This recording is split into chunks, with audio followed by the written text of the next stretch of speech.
برای تنظیم شبکه‌های دیجیتال ابتدا کلید منو را زده،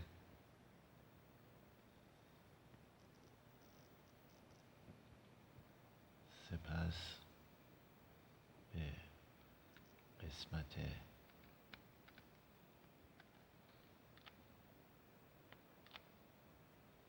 لیست کانال، جستجوی خودکار و کلید اوکی.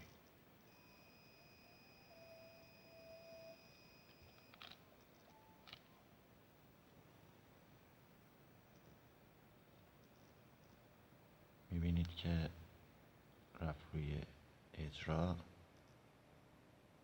و بدین ترتیب دستگاه به طور اتوماتیک تمام شبکه‌های دیجیتال رو براتون نشون میده. فقط نکته‌ای که در اینجا باید ذکر کنم این هست که در طول مدت زمانی که دستگاه در حال پیدا کردن و شناخت شبکه ها هست، از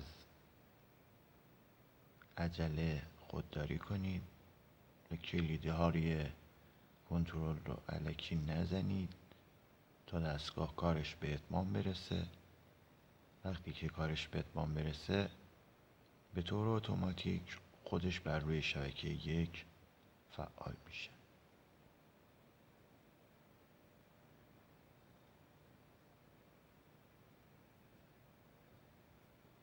امیدوارم که